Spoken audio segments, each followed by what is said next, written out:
So today guys, dito muna kami sa food court kasi kakain muna kami. Ito, s'mores ng Belgian waffles. Kung na sa araw ko today, sayang naman yung mini vlog natin. Sarap, te. You can put it there. Kain tayo guys, wag na natin sila isama sa picture. Ay, sa video. It's literal binalot. Hindi na kumakain salted egg. Ito, pag naamoy niya to, kaamoy ni Mano. Ito naman, amoy ni Daddy. So, nag-enjoy siya dito, guys. Guys, mag-grocery muna pala ako. Kasi, swimming kasi kami sa Valentine's. So, kailangan ko mamili ng kakainin namin. Kasama ko sa mini vlog ko today.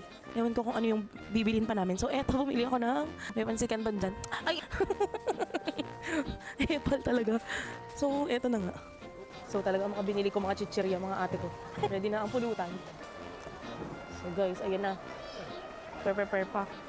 Actually, mamamalengke pa ako. Doon ko na bibilin yung mga karne na lang, tsaka yung itlog, ganyan.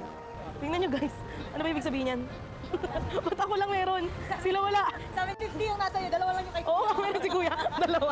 Ayan. Kasi yung So, ang dami. Totoo ba?